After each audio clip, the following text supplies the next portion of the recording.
Okay, so again, the idea of Sanghakamma is a very core part of the Vinaya and the way the Sangha operates.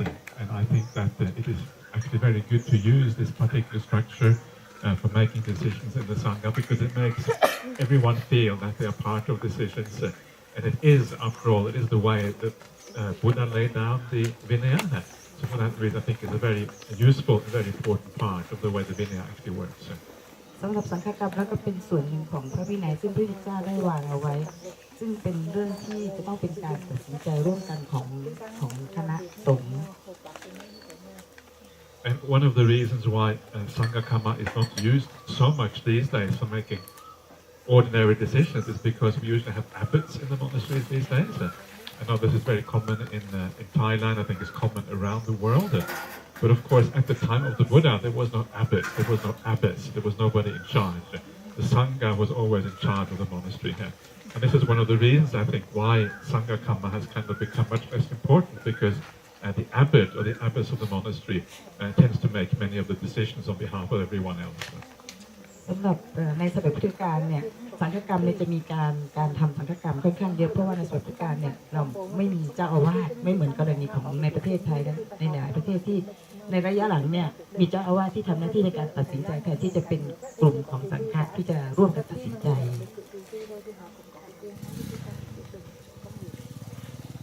And also yesterday we were talking a little bit about what language to do Sanghakamma in, whether it should be Thai or Pali or Chinese or English or whatever. And I just want to add to what I said yesterday, because I said that I thought it could be in any language. Language doesn't matter so much. In fact, I was even saying that as far as I can see, the Buddha is actually asking us to do it in the local language. But having said that, I think also it is important to realize that in the Theravada tradition, if you do Sanghakamma, like the ordination ceremony, if you do it in Thai or English and you don't do it in Pali, it means that many people will think it is not valid. So I think sometimes it is good to follow the tradition, follow the Pali language, especially when it comes to Upasampada, because if other people think it's not valid, it causes lots of troubles and problems for everyone. So in Perth too, in our monastery in Perth, we also do the Upasampada Sanghakamma. Everything is done in Pali, just to make sure that we don't cause any unnecessary trouble. สำหรับเมื่อวานนี้เราได้มีการพูดถึงเกี่ยวกับภาษาที่เราใช้ในการทำสังฆกรรมแล้วจริงๆแล้วก็คือความมุ่งหมายก็คือว่าต้องผู้ที่อยู่ในสังฆกรรมจะต้องมีความเข้าใจในภาษานั้นอาจจะต้องใช้ภาษาซึ่งเป็นภาษาถิ่นแต่อย่างไรก็ตามในบางสังฆกรรมซึ่งมีความสำคัญมากเช่นการอุปสมบทเนี่ยการใช้ภาษาบาลีเนี่ยสำคัญอย่างยิ่งเพราะว่าถ้าไม่ใช้ภาษาบาลีในการทำการอุปสมบทในภายหลังเนี่ยคนอาจจะคิดว่าการอุปสมบทนั้นไม่มีผลหรือว่าไม่สำเร็จสมบูรณ์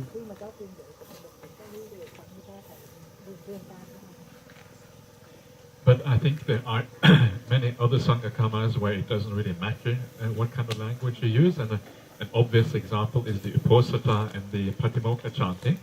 If you do the Patimokkha in Pali, or you do it in English, or you do it in Thai or whatever, Vietnamese perhaps, doesn't matter, because even if some people consider it invalid, it actually has no consequence for the Sangha, or doesn't cause any further problems. So in that case, I think it's perfectly acceptable to do it in any other language. In fact, in Perth, we have recently started to do the Patimokkha chanting in English. And what it means is that you get a nice reminder of the main Vinaya rules every fortnight, which actually is a very useful Vinaya teaching in its own right. สำหรับสังฆกรรมอื่นๆเช่นการสวดปฏิโมกข์เนี่ยการจะสวดเป็นภาษาอังกฤษหรือว่าภาษาถิ่นหรือว่าภาษาบาลีที่ไม่ได้ภาษาบาลีเนี่ยอาจจะทำได้อาจจะไม่ได้มีผลกระทบมากมายนักเหมือนกับกรณีอุปสมบทเนื่องจากว่าผลที่ตามมาของการสวดปฏิโมกข์บาลีเนี่ยจะไม่มีผลกระทบเยอะเหมือนกันไม่ใช่ภาษาบาลีในการอุปสมบท Okay, and then there's one other question here, which under Sanghakamma, which I classified under Sanghakamma, and I have given short answers already in writing. Maybe I'll just bring it up again, just in case you have any further questions about this. And this question is, what is the meaning of Sanghakamma performed Vagga? Why is it not allowable? And the Vagga just means that everyone who should be present for the Sanghakamma is not there, yeah? So if you have a Simā and everyone within the Simā is not present for the Sanghakamma, that means it's Vagga. It's not in unity, it's not in harmony. The word samaki in Thai, samagga in Pali, means two things. It means, first of all, it means unity. Everyone has to be present. That's the opposite of Vagga, yeah? Opposite of Vagga. And samagga also means in harmony. In other words, in a kind of in a good way, working together in harmony, as opposed to working together in arguing with each other, that kind of thing. Yeah. สำหรับการทำสังฆกรรมนี้มีความสำคัญอย่างยิ่งที่ผู้ซึ่งเกี่ยวข้องในการทำสังฆกรรมนั้นจะต้องอยู่ในสีมาแล้วก็อยู่ร่วมกันท่านใช้คำหนึ่งคำว่าคล้ายๆสามัคคีหรือว่า unity อะไรเนี่ยซึ่งจะตรงข้ามกับคำว่าวักกะซึ่งมันไม่ได้เป็นการมาร่วมกันวักประเทศวักกะวักขอบคุณเจ้าค่ะ And why is it not allowable? And it is not allowable basically because the Sangha is supposed to work as a democracy. Everybody has a vote, yeah? And this is kind of what I think is such a beautiful aspect of the monastic discipline, that everybody has a chance to say something. Yeah? If you leave somebody out, it means that they feel left out, they feel that they haven't got any say in what's going on. And this whole democratic process, I think, is one of the most beautiful things in the way the Sangha is supposed to operate. สำหรับการทำสังฆกรรมเนี่ยสิ่งหนึ่งซึ่งเป็นสิ่งที่ดีมากๆเลยก็คือว่าทุกคนมีสิทธิ์มีเสียงในการที่จะแสดงความคิดเห็นแล้วก็ไม่มีใครที่จะถูกทอดทิ้งไว้เบื้องหลังอันนี้เป็นหลักของประชาธิปไตย And the other question here, the sub question for this one is if there are two Simās in one Mahasima, will that be considered a Vagga Sanghakamma? So I'm not two Simās, is that common in Thailand that we have? This is a Kanda Simā, yeah? Kanda Simā within a Mahasima. So it's like two Kanda Simā within one Mahasima. Is that the idea? Yes. Yeah. Is that common in Thailand? No. Okay. Yeah. But it's my question that because that can occur, right? Can it? Yeah. Yes. I'm not sure. Okay, I never heard of it before. Maybe it can occur. Yeah. I mean, I listened to the Vinaya expert in Thailand, and then he explained. Yeah. He explained the concept of the Simā, Yeah. that within the Mahasima, one can do the many Bhadasima within the Mahasima. Oh, okay. I really have. Yeah. Okay. I never even heard of this, but what that means is just that each Simā is separate. Yeah. So the idea is that you can actually have many Sanghakammas going on at the same time. So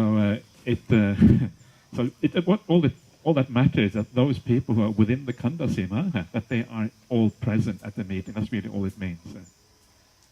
You see what I mean? So if you have like one Mahasima, whoever is in the Mahasima is irrelevant.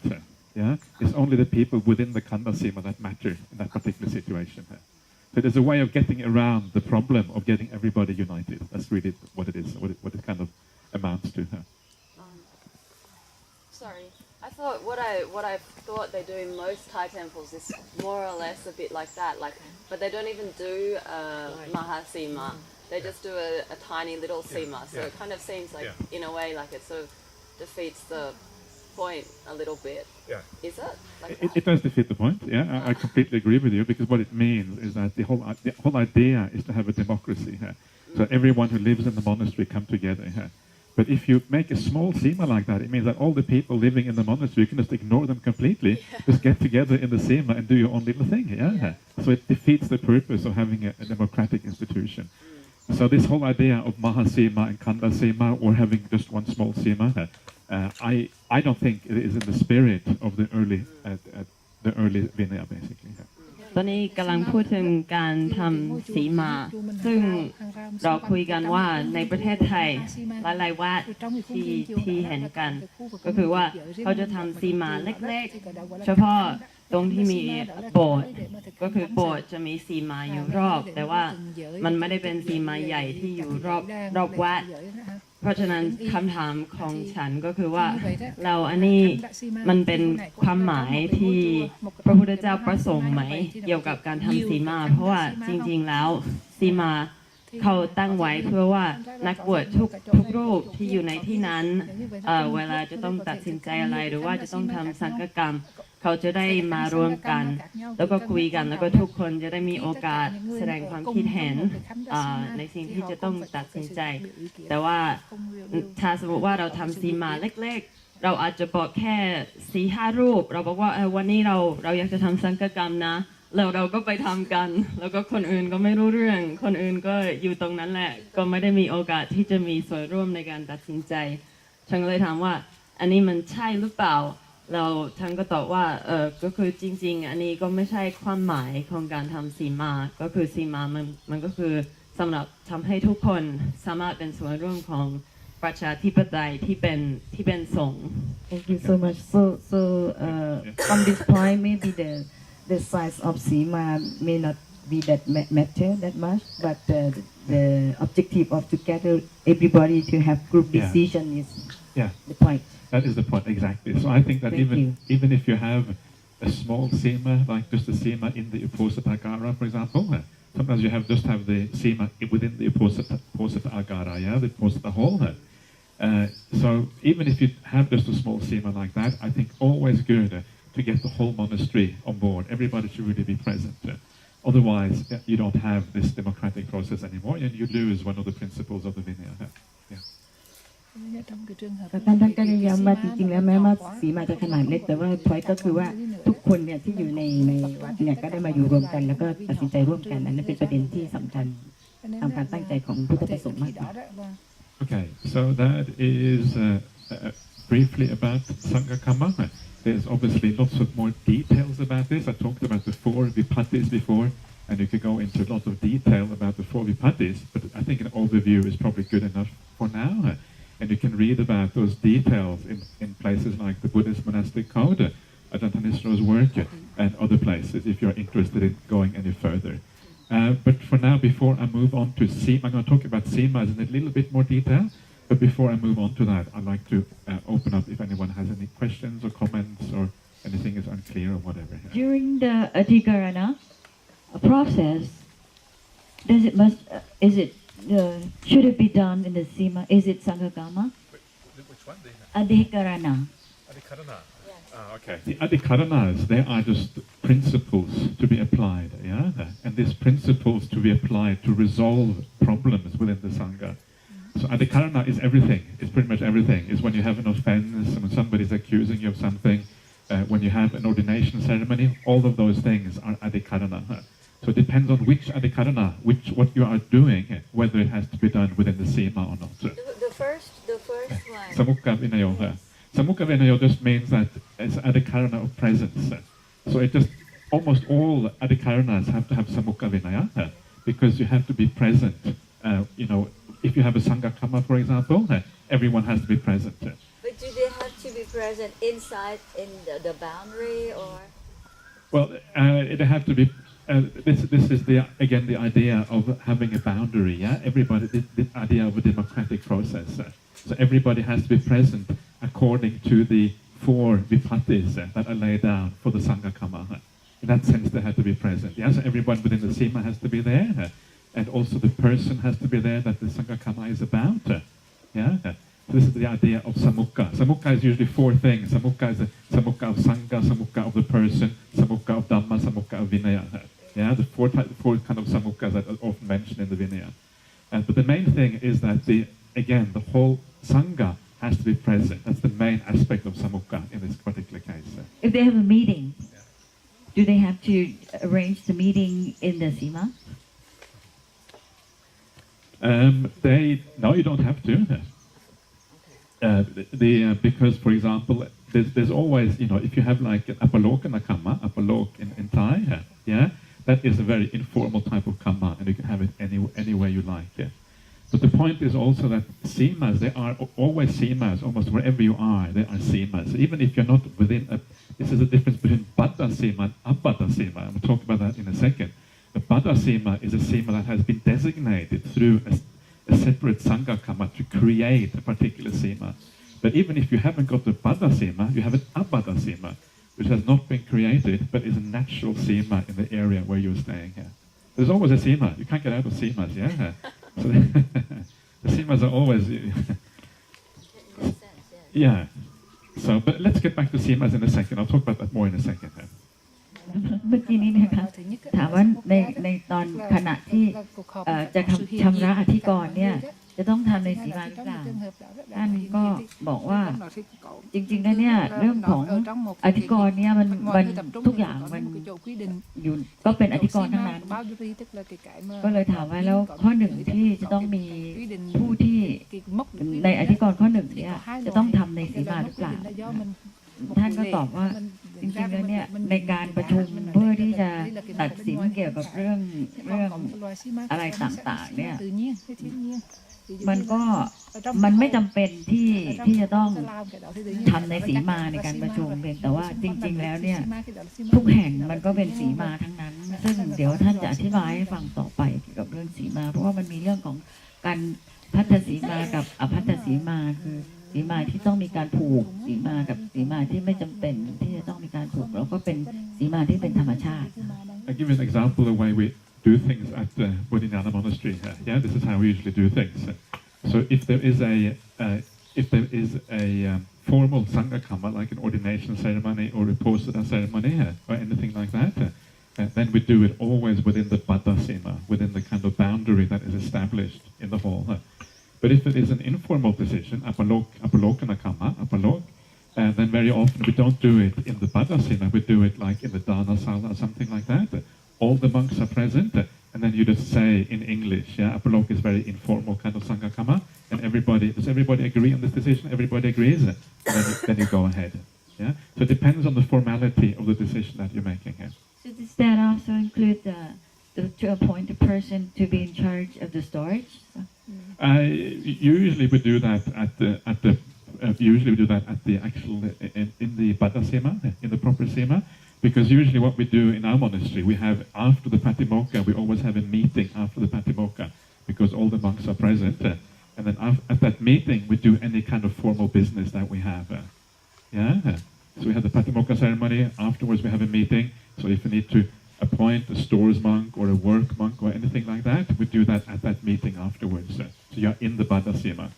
But other informal decisions, like should we give this away or whatever like that, often because it needs to be done straight away, we do it just wherever we are, like in the Dana Sala or whatever. ถ้าที่จับได้ก็คือว่าบางครั้งเนี่ยเวลาทำสังฆกรรมซึ่งเป็นทางการมากๆเนี่ยควรจะต้องทำอยู่ในสีมาแต่ถ้าเป็นสังฆกรรมซึ่งไม่ได้เป็นทางการมากหรือว่าสำคัญมากก็อัปปโลกก็อาจจะเป็นไม่จำเป็นที่ต้องอยู่ในสีมาและท่านก็ยกตัวอย่างว่าในกรณีของการหลังจากทำการประชุมหลังที่ทำปาฏิโมกข์เนี่ยเช่นแต่งตั้งผู้ดูแลวัสดุเรื่องอะไรของวัดเนี่ยก็ไม่จำเป็นที่จะต้องอยู่ในสีจำเป็นต้องอยู่ในสีแต่ถ้ามีสิ่งที่จะให้คนอื่นไปอันนี้อาจจะไม่จำเป็นที่ต้องทำในสีมาคือการแต่งตั้งจะต้องทำในสีมา For the Sangha officials, they should actually not be appointed through Apalokanakamma. They should actually be appointed through the Ñatti-kamma, because that's actually is a specific Sanghakamma for that laid down in the Vinaya. So if it is laid down in the Vinaya, you should follow the format in the Vinaya, which is not Apalokana but Ñatti-kamma, I think. Kamma. สำหรับแต่งตั้งแบบเจ้าหน้าที่ต่างๆในวัดท่านบอกว่าเราไม่ควรที่จะใช้สังฆกรรมที่เป็นอัปโลกเพราะว่ามันมีสูตรอยู่แล้วในพระวินัยที่เป็นญาติทุติยกรรมซึ่งเราต้องทำตามสูตรที่เขาบอกไว้แล้วเพราะเขามีสูตรสำหรับแต่งตั้งเจ้าหน้าที่โดยเฉพาะ Okay, so that is all about Sanghakamma. Are you excited about Sanghakamma? It's interesting, yeah. Very exciting, very interesting, I think. Yeah. So when you please continue. For this appointing the storage person, do you do Ñatti and Dutiya-kamma in English, like saying twice in English? We usually do it in English. Yeah. Sometimes we do it in Pali, sometimes in English. It varies a bit. But usually in English, everybody understands. Yeah. But the point is, you have to say it twice according to the Vinaya, right? Yeah. So you have to have the Ñatti, then you have to have the Anusavana afterwards. So you have the motion and the proclamation afterwards. So yeah. So what you have to do, you have to know which Sanghakammas are actually laid down in the Vinaya. So you have to, and those that are laid down, you have to follow the pattern of the Vinaya. The Sanghakammas that are not laid down in the Vinaya, you can do it through Apalokana. ถ้าสังฆกรรมนั้นมีการกำหนดไว้ในพระวินัยจะต้องปฏิบัติตามที่กำหนดไว้ตามขั้นตอนในนั้นแต่ถ้าไม่ได้มีการกำหนดไว้ในพระวินัยก็อาจจะทำเป็นลักษณะของอัปปโลกะ I'm sorry I'm not familiar with this No, that's good. That doesn't matter. Yeah, I'm sure. Yeah, but if you do make a mistake, and if you, for example, you appoint the Sangha official by Apalokana instead of Ñatti-kamma, it's not a big issue either. Yeah, so even if you make a mistake, it doesn't matter that much. But ideally, in that situation, you want to follow the formula laid down in the Vinaya. If you make a mistake, it's a minor matter. If you make a mistake in ordination, much more serious. That's when it becomes problematic. With these little things, it doesn't matter so much. ก็ออกตัวว่าไม่ค่อยจะคุ้นเคยเกี่ยวกับเรื่องของการทำสังฆกรรมเนื่องจากยังเป็นเนรอยู่ทีนี้ตั้งใจว่าอันนั้นก็ไม่เป็นไรเพราะว่าจริงๆแล้วเนี่ยที่สำคัญก็คือว่าเราต้องรู้ว่าอันไหนสำคัญที่จะต้องทำในสีมาอันนั้นคือประเด็นมากกว่าว่าแล้วก็ต้องทำให้ถูกด้วยประเด็นท่านพูดว่าก็คือถ้าสมมติว่าเราทำ ทำผิดแล้วมัน แบบนี้แต่เราทำ จะ แบบ ทำเป็น นี้มันไม่ใช่เรื่อง มันไม่ใช่เรื่องใหญ่ใช่คือไม่ซีเรียสมากนะ Okay. Any more questions about Sanghakammas? Yeah. Does everyone understand roughly what's going on? Do everyone understand? Please ask stupid questions. Stupid questions are always welcome, yeah? Because usually stupid question means good question. That's my experience. Don't be afraid to ask questions. ถ้าใครมีคำถามที่รู้สึกว่าโง่ก็ถามได้อะท่านบอกว่าคำถามที่ดีที่สุดก็คือคำถามที่โง่นั่นแหละ What are the qualifications of a bhikkhuni who can give ordination to a seminary? For example, how many vasa she should have? So how many vasa do you need to ordain a seminary? And basically the answer is you can have as many and as few as you want. I don't think there is any regulations for that. Ideally, according to the Vinaya, if you have a seminary, ideally you should be an acharya or acharini. Ideally, because that's usually what you do to be able to teach people properly. So that's why you have the 10 reigns for the monastics, for monks, and the 12 reigns for the Pavatani laid down in the Vinaya. But as far as samaneras and samaneries is concerned, it's much more flexible. So you don't really have to have any, there is no minimum standard. So you just have to feel for yourself what feels right. If you feel that you already are kind of fully, everything here, then it's fine. But if you feel uncertain about things and you feel maybe it isn't the right time, then maybe that's a good sign to wait a little bit for having ordaining a seminary here. สำหรับคำตอบก็คือว่าจริงๆแล้วก็ไม่ได้มีกฎข้อระเบียบอะไรที่กำหนดไว้ว่าจะต้องมีกี่พรรษาจึงจะภิกษุณีรูปนั้นจึงจะให้การอุปสมขอโทษบรรพชาได้แต่อย่างไรก็ตามเนี่ยภิกษุณีนั้นควรจะเป็นอาจารย์ที่กำหนดว่าจะเป็นอาจารย์ได้ก็คือถ้ายังไม่แน่ใจก็ให้ดูว่าน่าจะสัก10 พรรษาขึ้นไปหรือโดยหลักแล้วเนี่ยนะคะผู้ที่จะเป็นอาจารย์สั่งสอนผู้อื่นได้เนี่ยในพระไตรปิฎกก็บอกว่าเป็นพรรษาเนี่ย10 พรรษานะคะเรียกว่าเป็นอาจารย์หรืออาจารย์ได้เลยแต่ทีนี้ในการที่จะบรรพชาเนี่ยก็ให้มามองดูตัวเองว่าตัวเองเนี่ยมีความสามารถในการสั่งสอนหรือยังไม่ได้มีข้อกำหนดว่าจำเป็นจะต้อง10 พรรษาในกรณีที่จะบวชสามเณรีซึ่งถ้ามองดูตัวเองแล้วก็รู้สึกว่าเรายังไม่มีความสามารถพอที่จะสอนหรือว่าอย่างนั้นเราก็อาจจะยังไม่ให้การบรรพชาอย่างเงี้ยงั้นสรุปว่าไม่ได้มีข้อกำหนดที่แน่นอนนะคะขึ้นอยู่กับว่าผู้ที่จะบวชเนี่ยสามารถที่จะสั่งสอนลูกศิษย์ได้หรือเปล่า The next question may be related to the first one. In case of upasampada of a bhikkhuni, there is a bhikkhu present in that event, but there is no pavatini. But there are only bhikkhuni who have 1 to 5 vasa. Will that upasampada valid? Yeah, I think that there's a similar question already here, actually, a very similar one. But I can just give a brief answer, is that usually upasampada is valid unless there is a very serious problem with the ordination ceremony. And as I was saying yesterday, you don't actually even have to have an upajjhaya there. Even if there is no upajjhaya at all, there is no problem. If there is, whether there's a bhikkhu there or not, it's completely irrelevant. If the bhikkhu is there, okay, he's there. If he's not there, he's not there. It doesn't really make any difference. So as long as you have the four vipattis, that's the only thing that has to be fulfilled. And in this case, those are fulfilled. So there's no problem. สำหรับคำถามข้อนี้ก็คือคล้ายๆเมื่อวานที่พระอาจารย์ได้อธิบายไว้แล้วคือว่าการที่จะไม่มีหรือไม่มีประวัตินีในระหว่างการบวชเนี่ยอาจจะไม่เป็นประเด็นสำคัญที่สำคัญก็คือวิบัติสิ่งจะต้องไม่มีเกิดขึ้นในระหว่างการ I think that this question into more detail according to the quorum of the Sangha. Normally for the dual ordination, the quorum of the bhikkhu is only bhikkhu, and the quorum of the bhikkhuni is only bhikkhu, consists of only bhikkhuni. But in this case, seems like one bhikkhu is integrated in the quorum of the bhikkhuni. So is that valid as quorum? It is not. I think the bhikkhu cannot make up the quorum. So you have to have enough bhikkhunis to have a separate quorum of bhikkhunis. There has to be at least 5 bhikkhunis present. But if the bhikkhu is there or not doesn't make any difference as long as you have enough bhikkhunis. But the bhikkhu cannot make up the quorum because it's a separate sangha. Bhikkhuni sangha is one sangha, bhikkhu sangha is a different one. These are separate orders. คือว่าคำถามอันนี้เนี่ยในลึกๆแล้วเนี่ยก็คือว่าในการบวชในสงฆ์สองฝ่ายเนี่ยนะคะคือมันจะต้องมีภิกษุสงฆ์ฝ่ายหนึ่งแล้วก็ภิกษุณีสงฆ์ฝ่ายหนึ่งแต่ถ้าเกิดว่ามีภิกษุหนึ่งรูปเนี่ยเข้าไปผสมอยู่ในภิกษุณีสงฆ์อย่างเงี้ยแล้วก็จะนับว่าอย่างนั้นเนี่ยมันถูกต้องตามหัวข้อที่1ในเรื่องของสงฆ์หรือเปล่าท่านก็อธิบายว่าถ้าสมมติว่ามีพระภิกษุหนึ่งรูปไปผสมอยู่ในภิกษุณีสงฆ์เนี่ยถ้าจำนวนภิกษุณีเนี่ยเพียงพอก็ถูกต้องแต่ถ้าเกิดว่าจำนวนภิกษุณีเนี่ยไม่พอจะไปนับรวมพระภิกษุเนี่ยให้ครบอันนั้นเนี่ยคือถือว่าไม่ถูกต้อง The bhikkhu give ordination to a seminary. I think there is no problem at all.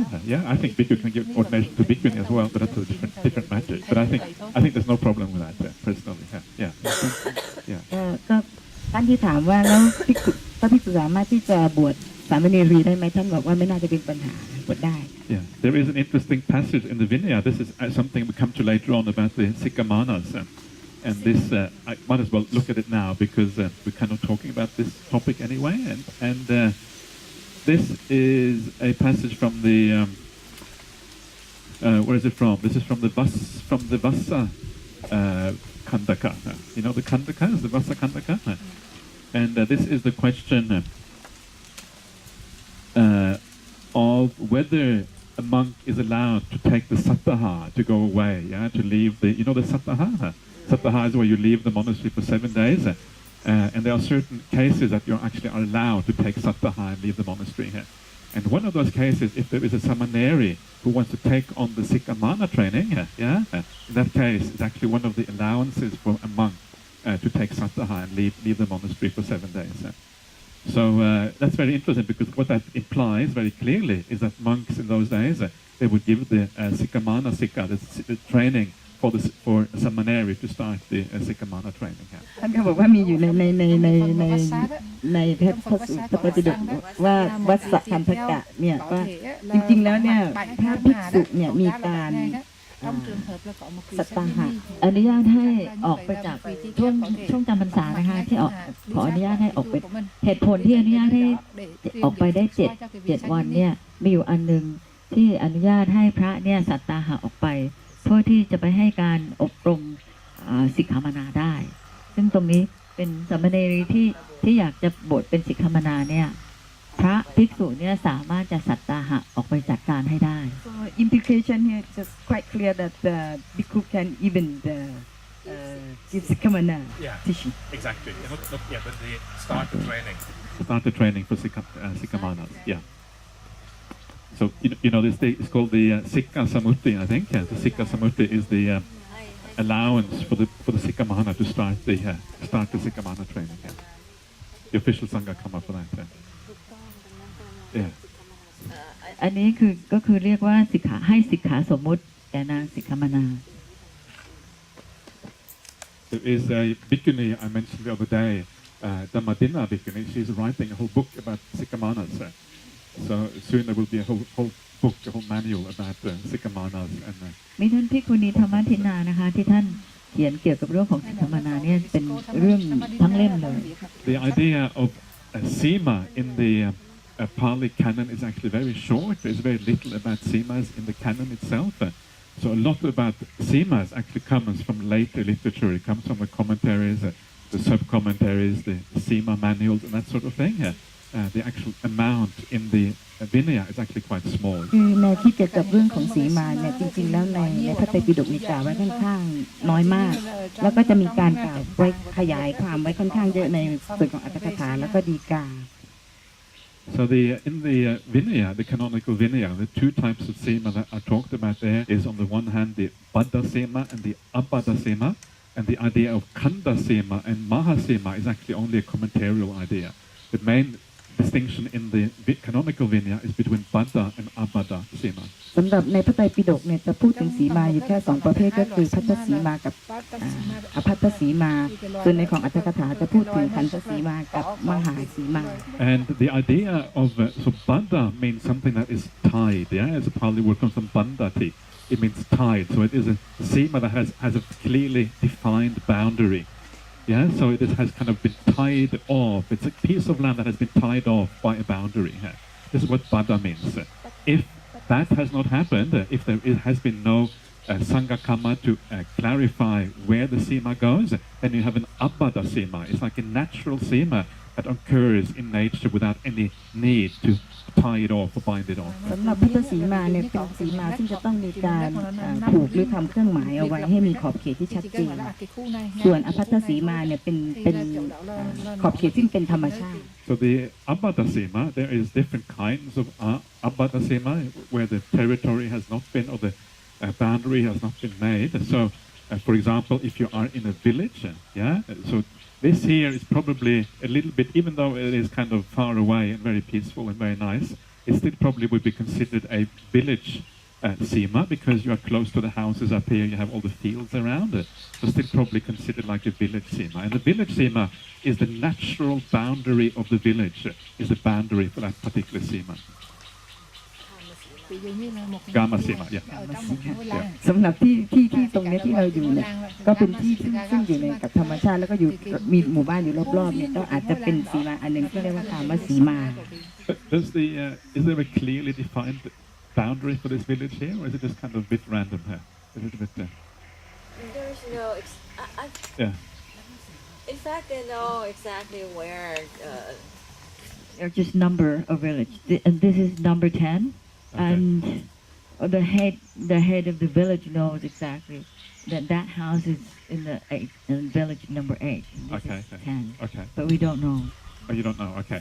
It doesn't matter because you have a Baddha Simā anyway. But if you didn't have a Baddha Simā, you could actually use the village boundary as the Abbaddha Simā. That would be your natural Simā in this particular case. ฉะนั้นในกรณีของที่ดินตรงนี้ก็คือว่าประเด็นคือว่ามีขอบเขตชัดเจนไหมที่ได้บอกเอาไว้ที่หมู่บ้านจริงๆเราก็ไม่แน่ใจว่าเขามีวางเอาไว้หรือเปล่าแต่เขาจะรู้ว่าตรงนี้เป็นหมู่บ้านหมู่8ใช่ไหมคะหมู่10 And then you have, in the case you live in the forest, in the wilderness somewhere, you're outside of the village, outside of towns, then you have the Aranya Simā, the Simā which is actually naturally occurring in a forest. And that Simā is a radius of 7 abantaras. Abantara is roughly 14 meters, So it's about 100 meters radius around the group of monastics together. That is a naturally occurring Simā in the forest. มีสีมาอีกประเภทหนึ่งก็คือเป็นอรัญญสีมาซึ่งส่วนใหญ่แล้วก็จะอยู่ในป่าจะมีเนื้อที่ประมาณ 15-100 เมตรรอบๆบริเวณซึ่งมีรัศมี100 เมตรประมาณ 200 Must it be like on that mountain? Can it be Aranyasima? Must be like, how do you define forest? Can we call this forest? Can you call this forest? It depends. It just depends on whether you are part of a village or not, or whether you're outside of the village. So it really depends on the boundary of the village. This is more like a village because usually the way a village is defined in the Vinaya is the houses together with the fields that belong to those houses. Yeah. So here you're kind of part of the fields. So in a sense, this is part of the Gamma Simā, the Gamma, natural Gamma. So if you're in Bangkok, let's say there cannot be Gamma Simā because there is no field, right? No, it can't. This is houses. Yeah. So houses and fields, or just houses. Either way. Yeah. Okay, so if you're in Bangkok, we can also have Gamma Simā. Yes. Yeah. Yeah. Well, Gamma might be the wrong word for Bangkok, but Gamma means village. I think Bangkok is a bit too large to be called a village. But yeah. Bante, can you say something more about Aranya Simā? So Aranya, you say that it is about 14 kilometers? No, not 14. 14 Abantara. Abantara is one Abantara about 14 meters. 14 meters. Yeah. So 7 Abantara is about 100 meters. 100 meters in radius around the group that is assembled to do the Sanghakamma. 100 meters. Yeah. Yeah. All directions. Yeah. On the In all all- directions. Yeah. So it's like a circle in a sense. Yeah. Yes. Yeah. Yeah. And then do we need to do any mark stone? Don't have to do anything at all. Nothing at all. It's a natural Simā. It's always there. And this is the nice thing about it. Don't have to do any markings. Don't have to do any kind of Sanghakamma. You're gonna sit down and do Sanghakamma. Yeah. Very easy. So this is the thing is that you don't actually. People these days they always make a Buddha Simā. They tie it off nicely to have a nice Simā. But actually, it's not really required because there's always a natural Simā wherever you are. So it makes it easy. Yeah. And then as soon as you finish the Sanghakamma, the Simā is gone. So no need to abolish the Simā, create Simās. Yeah. So it's actually quite a nice way of doing things. Yeah. So there's no Tức là need khi of ở nếu ở trong rừng á, thì khi như vậy á, là chỉ No need for stones really. No. mình làm Yeah. cho Don't vòng need tròn. that. Yeah.เมื่อกี้นี้ตอนมีคำถามนะคะ เกี่ยวกับเรื่องการมาสีมา คำถามก็คือว่าณที่นี่สามารถที่จะกำหนดเป็นอรัญญสีมาได้ไหมเหมือนกับว่าเป็นป่าแล้วท่านบอกว่าไม่น่าจะได้ เพราะว่าที่นี่มันเป็นไร่เป็นนาซึ่งเกี่ยวข้องอยู่กับหมู่บ้านตรงนี้ เพราะฉะนั้นถ้าเรายังอยู่ในขอบเขตของหมู่บ้าน เราไม่สามารถที่จะนับเป็นอรัญญาหรือว่าเป็นป่าได้ เพราะฉะนั้นที่นี่ยังเป็นกามสีมา แต่ถ้าสมมติว่าเราอยู่ในที่ที่ไม่เกี่ยวข้องกับหมู่บ้านใดๆ อันนี้ก็จะเป็นอรัญญสีมาได้ แล้วก็อรัญญสีมาก็ไม่จำเป็นว่าต้องทำสังฆกรรมเพื่อที่จะผูกสีมา ตรงนั้นก็คือมันจะมีสีมาตามธรรมชาติในรัศมีของที่กลุ่มนักบวชนั้นอยู่คือสมมติว่าเราอยากจะทำสังฆกรรมประมาณ1 เมตร 100 เมตรรอบข้างของกลุ่มนักบวชก็จะเป็นสีมาแล้วพอสังฆกรรมทำเสร็จแล้วสีมานั้นก็หายไปโดยธรรมชาติค่ะ Okay, and then there's also other naturally occurring Simas. Simas like you can have a Sima in the ocean, you can have Simas in lakes, you can have Simas in rivers. Yeah. And this is quite commonly used these days in places like Sri Lanka. You have a lake Sima, so you have a raft or a boat in the middle of the lake, and then the Sima extends as far as you can you can splash the water around that boat, basically around that raft, whatever it is that you have. This is another possibility. นอกจากคำว่าสีมาอรัญญสีมาแล้วท่านได้กล่าวถึงว่ามีสีมาอีกประเภทหนึ่งซึ่งอาจจะอยู่ในทะเลก็ได้หรืออยู่ในทะเลสาบก็ได้ แล้วก็รัศมีหรือว่าขอบเขตของสีมาก็คือเราสามารถวักน้ำไปสุดที่เราวักเนี่ยก็จะอยู่เป็นขอบเขตตรงนั้นซึ่งค่อนข้างจะเห็นได้ในศรีลังกา when it says the water can we have that water as a Simā then Okay. I think this is one of those things that you have to consult the commentaries, what the commentaries say. The commentaries may have opinions about that. But I think, as far as the canonical Vinaya is concerned, I think this might be okay. Possibly. I'm not sure. I would have to study it in a bit more detail to give you a proper answer. But possibly. สำหรับคำถามของหลวงพี่วิชัยนี่ก็คือว่านี่เรามีน้ำอยู่ตรงนี้เราจะทำสีมาน้ำได้ไหมพระอาจารย์ก็บอกว่าให้ไปดูในพระไตรปิฎกแต่ว่าถ้าได้เขียนในอัตถกถาขอไปในอัตถกถาแล้วก็ Yeah. น่าจะทำได้ I'm not sure what happens if you can splash the water all the way to the shore. You might have a problem. Yeah. I'm not sure about that. Yeah. So I'm not sure about what happens then. There's always complications, always difficulties. ก็ เรื่องที่ท่านห่วงใยก็คือว่าพอเราวักน้ำแล้วขึ้นไปบนบกหรือเปล่าก็ในทางปฏิบัติอาจจะต้องมาดูอีกทีนึงท่านเล็กท่านบรรยาย Over here, yeah. You have your own lake. Okay, wow, that's pretty good, yeah. Bigger than this area. Yeah. This has to be nature lake or a man-made lake. I don't know. The canonical Vinaya says that it says lake. It doesn't say man-made or natural or whatever. So it really depends on whether you want to follow the commentaries or not. And I'm not no expert in commentarial Simā things, It's not a lake, but I it's a have. pond. It's a pond. Yeah, yeah, It's about yeah, more than 200 meters wide. yeah. I think that's probably pond, lake. It's all the same. I think body of water, whatever you call it. I Then think they it just doesn't make matter. it to become a Simā. Again, it depends on whether on exactly what you want. I think from the canonical Vinaya point of view, you probably can. But remember that if you don't, sometimes the problem is that the problem often is that you, in a society where certain things are expected of you, that is expected to follow the commentaries, you might be criticized again if you don't follow the commentarial definition. That's always the problem. I'm always you always have to find that balance, yeah, between what actually is a requirement in the canon and what is kind of the expectations of the society around you. So I don't want to give you a straight answer because you have to feel for yourself what is appropriate in these cases. But from the canon, I would say it looks like it might be possible, yes. If I can occupy for 21 or 30 people, that would be good enough, right? Yeah, I think the commentary says it should be minimum size for 21 people so you can do all kind of Sanghakamma. I think that's the idea. Yeah. Yeah. สำหรับประเด็นที่หลวงพี่ปุญญปัญญายกขึ้นมาก็คือว่าสีมาน้ำที่ว่าเนี่ยจะเป็นธรรมชาติที่เป็นทะเลสาบหรือว่าเป็นบ่อที่เราขุดขึ้นมาท่านก็บอกว่าอาจจะเป็นไปได้ทั้งสองอย่างยังไงก็ลองไปดูในอัตถกถาเพราะว่า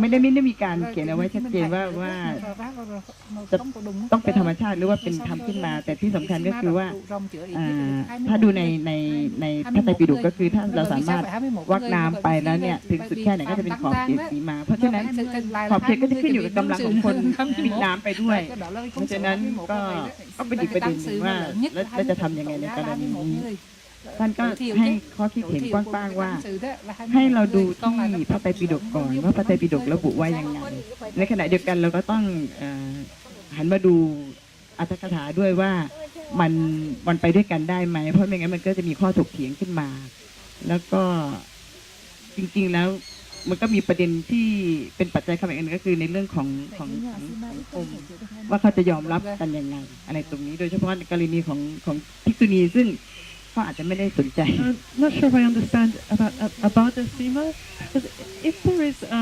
already a natural Simā, then why is there ever a need to establish one? I think the reason is to make sure that you don't have overlapping Simās. I think that's one of the main reasons why you establish one. So if you have just natural Simās and you have one person in the natural Simā, let's say you have a big town, for example, then it's going to be a conflict if you have two different groups within the same Simā doing Sanghakamma at the same time. Then you tie it off to ensure that you don't have any conflict as far as Simās is concerned. I think that is the reason why it happens. ประเด็นที่ท่านถามก็คือว่าในเมื่อเรามีสีมาซึ่งเป็นธรรมชาติอยู่แล้วทำไมเราจะต้องสมมุติสีมาขึ้นมาอีกกรณีนี้ท่านก็ตอบว่าก็เพื่อจะให้ได้มั่นใจว่าไม่ได้ไปซ้อนทับกับสีมาอันที่มีอยู่ก่อนหรือกับอันอื่น From the beginning, why do we have to need to have a Simā? Basically, the Buddha give we have to do the Simā. Why? The reason why you have to have Simā is to ensure that everyone is present. Yeah. So you have to define what does everyone mean. Yeah, and everyone means everyone within a boundary. That's why you have to have Simā. Otherwise, who is everyone? Is it the whole world? Yeah. If it's the whole world, very, very kind of difficult to do. Yeah. So you cannot do the whole world. So you have to define a clear area for how to do Sanghakamma together. That's why the Buddha laid down Simā. สำหรับวัตถุประสงค์ในการที่จะต้องทำสีมาขึ้นมาก็เพื่อที่จะให้มีขอบเขตที่ชัดเจนที่ว่าผู้ที่จะต้องทำสังฆกรรมเนี่ยจะต้องเข้ามาอยู่ในขอบเขตอันนั้น I actually came across an interest. I'm just reading here. This is kind of the good thing about having Ajahn notes here, because he brings in the commentaries and everything, all of these kind of issues. So I will, the way he translates lake is as a natural lake. Yeah. And I think this comes from the commentaries. It actually is defined as a natural lake. So if something is not a natural lake, it doesn't actually come under Lake Simā. So what you have here, because it's not a natural lake, you can actually use this as a Baddha Simā instead. Yeah, so this can actually be a Baddha Simā. So you can actually tie this off in an ordinary way, just like any ordinary Simā, and make this into a Baddha Simā instead. So that is really, that is kind of from the commentary understanding of the definition of lake, whether it's artificial or whether it's natural, and all of these kind of things. Well, since we have Baddha Simā here, and if we consider that the whole thing is also Kamma Simā, so we have the Baddha Simā within the Kamma Simā, and if, let's say, on the opposite day, you do the opposite Adhidana within this Kamma Simā. And if we do not do it in the Baddha Simā, but we do it here, outside, the bhikkhuni will do it here. Will it actually saying that it's overlapping, or it's not, because you're a bhikkhu and we're bhikkhuni? I think the Simas are the same, whether you're bhikkhu, bhikkhuni, it's the same kind of Simā, so it doesn't really matter. I don't need a Simā because I'm only one bhikkhu, so no need for Simā when you're only one bhikkhu. I can stay in my kuti and I can do the Adi. So you use the Simā hall, I just do my own thing over there. Don't have to worry about me here. So when you have a bhikkhu and bhikkhuni sangha within the same Simā, you can actually, because they're different sangha, I think you can do separate Sanghakamma within the same Simā, bhikkhu and bhikkhuni. I don't think there's any problem there, because you belong to different orders. It's a different sangha basically. It's almost as if you are not really nana sangvasa, because that's kind of the wrong term, but you are, because you are different orders, you can actually do it within the same Simā. That's my understanding. So it's like during we do the Sanghakamma for bhikkhuni, if you come in, it's okay, right? Say again, please. Since you're bhikkhu, and now I'd like to go back to the Sanghakamma. Since we are doing a Sanghakamma for bhikkhuni within this Kamma Simā, and then suddenly you come in, you are in the Kamma Simā. No problem, because I'm a bhikkhu. No problem. Different. So you're always considered to be excluded, right? Okay. Separate sangha, completely separate. Nothing to do with you.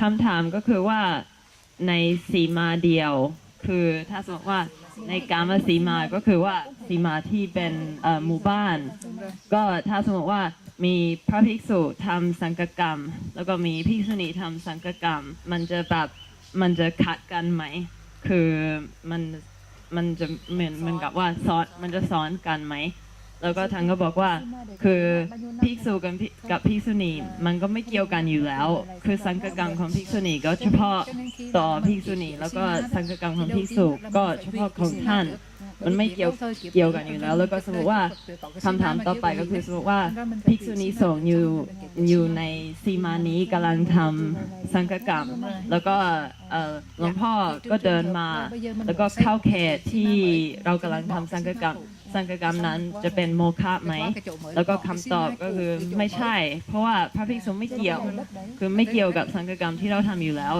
ท่านเดินไปเดินมามันก็ไม่เกี่ยวอะไรกับสิ่งที่พระภิกษุณีกำลังทำมันไม่มีปัญหาอะไรค่ะถ้าพูดง่ายๆก็คือว่าในสีมาเดียวเนี่ยอาจจะสามารถทำสังฆกรรมได้ของทั้งภิกษุและภิกษุณีแต่ทำไม่พร้อมกันคนละกลุ่มกันทำพร้อมกันก็ได้แต่ว่าอยู่ในพื้นที่เดียวกันก็ไม่มีปัญหาเพราะว่าอยู่คนละหมู่อยู่แล้ว